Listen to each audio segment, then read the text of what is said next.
What's up, guys? Welcome back to my channel. So today is Tuesday, June 17th, and we are continuing our discussion around concepts for time management. Today we are going to talk about 5 tips that will help you to make sure that your calendar time is working for you instead of it feeling like a chore. So before we get started, we're going to start off with a prayer. Heavenly Father, thank you for bringing us together here in Christian community. I pray that you guide me and lead me as I create this content and speak through me, and that everyone listening will hear a word from you today and be blessed. In Jesus' name, amen.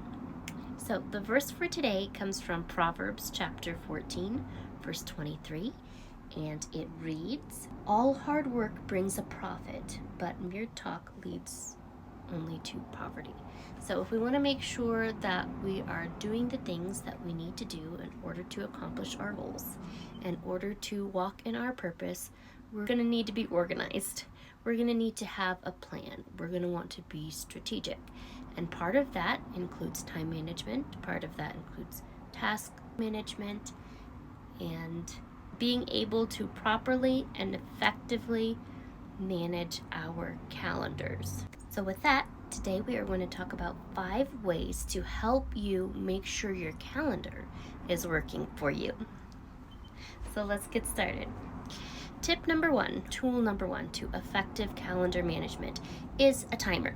We want to make sure that we are setting a time to work, that we're making sure that we have set aside time during our day as calendar time. I know some of you might be thinking, that's great, Veronica, that's exactly why I turned on this video today. I that's something that I need help with. Some of you might look at your calendar once a week, some of you once a month. Some people might not look at their calendar at all. You never use a calendar. You just fly by the seat of your pants, or you have your task list and your to-do list, and that's how your day is structured, or that's how you remember events, is because you have them on your to-do list for the day.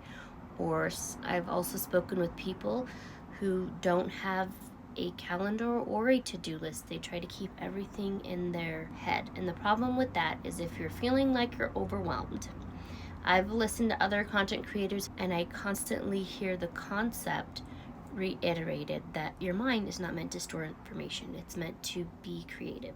We're not supposed to be using our mind, our creative space, as a storage unit to house information. That's why we have computers. That's why we have calendars and planners. We can keep all of that information somewhere where we can access it when we need it, and our mind is free to relax, to take a breath, to be creative. So if you're thinking, where's Veronica going with this? Why are we talking about having a timer for calendar time? How often do I need to look at my calendar? That greatly depends on your lifestyle, like what you're doing for a living, what your goals are, how your day is structured. But for me, I like to say a good rule of thumb, even when I'm talking with a lot of my clients, that you should be looking at your calendar at least once a day. And then you want to make sure that you're updating your calendar at least once a day, looking at your calendar once a day, and at the very least once a week. Why are we looking at our calendars once a day? Because a lot of us, especially if you're an entrepreneur and you have meetings that come up throughout the day, you want to make sure that nothing gets missed. And if you're looking at your calendar first thing in the morning or in the evening before you go to bed, then it's a good way to plan for the next day. In the morning, it's a good way to prepare for any activities or events that you might have coming up throughout the day so that nothing gets missed.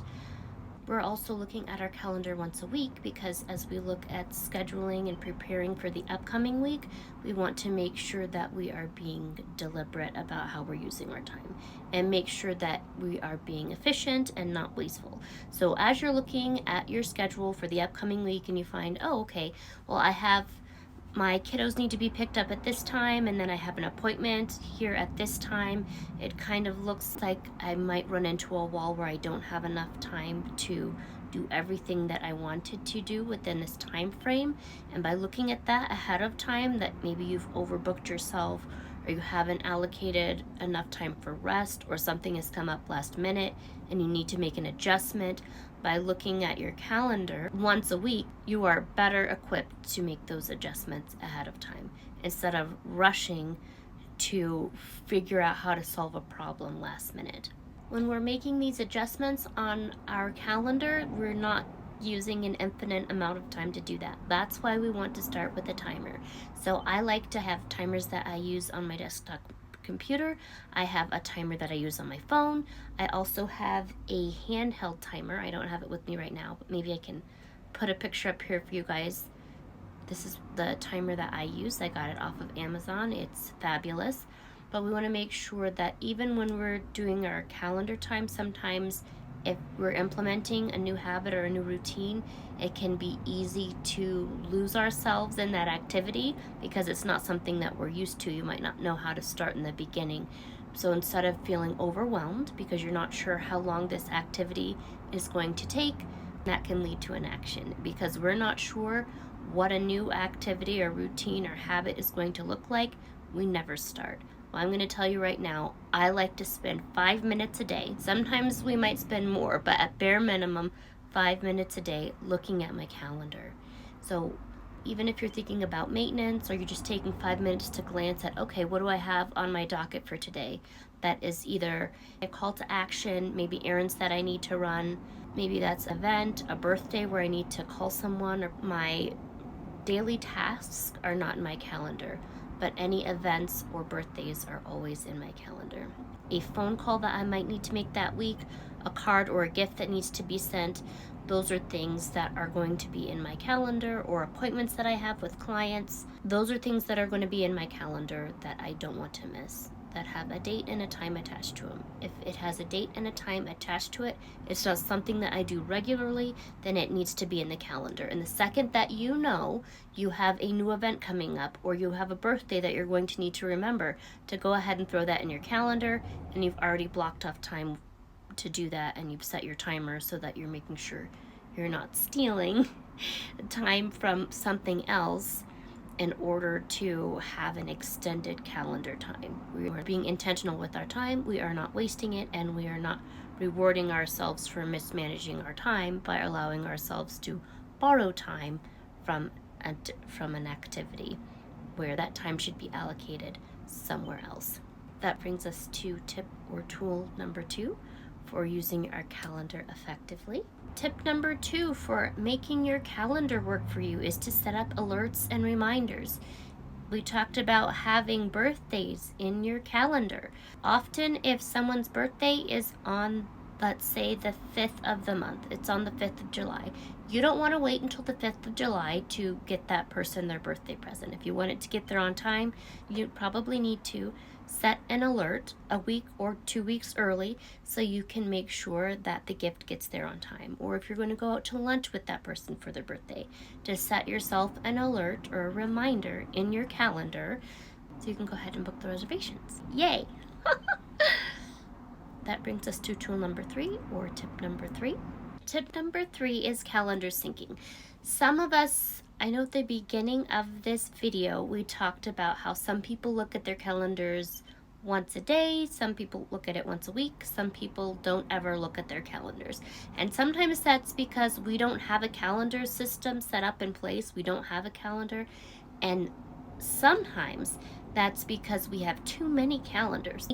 There's too much noise, right? So you've got your work calendar, your Google calendar, your Outlook calendar, and then maybe you have another calendar for your business, or you have multiple Gmail calendars. You need something that can tie everything together so that all of your calendars are synced into one place. I know I have a couple of tools, and I will try to link those below, that I use for calendar syncing. I know that a lot of people like to use Motion or Reclaim. I myself enjoy Shift. It's just an easier way to make sure that everything is in one space. So instead of checking 5 different calendars, I have everything that I need in one spot. I am able to check my Gmail, Outlook, work email, my Calendly, my website for HoneyBook, all within my Shift account. So I'll make sure to link those below for you guys as well. So then next time you get an alert for your email, you know that you're going to one spot to check all your emails. It makes life a lot easier. That brings us to tool number 4, or tip number 4, to help your calendar work for you. Tool number 4 is to share your calendar. So how many people do you have on your team? Maybe you're thinking, I don't have anyone on my team, it's just me. There's the problem. Everyone should have someone on their team. If you're thinking that you want to be successful in your business or successful in life, I know I had an employer years ago, and we were at a funeral for a mutual friend, and they said something that will stick with me for the rest of my life, that no one becomes successful on their own. If you want to be successful, you need a team. You need to have other people around you that are rooting for you, where you can move forward and grow together. That's what life is about. So to encourage you, even if you don't have your own business, you have a family and you have friends where you can continue to grow and move forward together. These people are on your team. You're going to have people where you have, especially if you're a parent or you have a spouse, or you're going to have events or things that are going on in your life that everyone else on your team needs to be made aware of. Sometimes it's events that you're going to together. Sometimes it's an event that you're going to that your partner needs to be made aware of, or an event that your children are attending that you want to make sure you have on your calendar if they're going out of town. But making sure that you're sharing your calendar with everyone on your team helps ensure that you're all on the same page when it comes to events. When it comes to what time an event starts, ends, the location, where drop off or pickup might be for that event. I know for my family and I, we often schedule things via text message. When it comes to a birthday or a baby shower or a family reunion or family vacation, those are things that can be on a shared calendar. So when my daughter's planning summer activities with her friends, she knows whether or not we have something planned because it's in the family calendar and it's shared with her. So it saves you time. Instead of having to reiterate things, instead of having to put all of that information in your calendar and then reiterate what is in your calendar to everyone else on your team, you have shared that calendar with them. If you have any other tips to share, please do that below. Thank you guys so much for watching, and I hope to see you in the next video. Bye guys.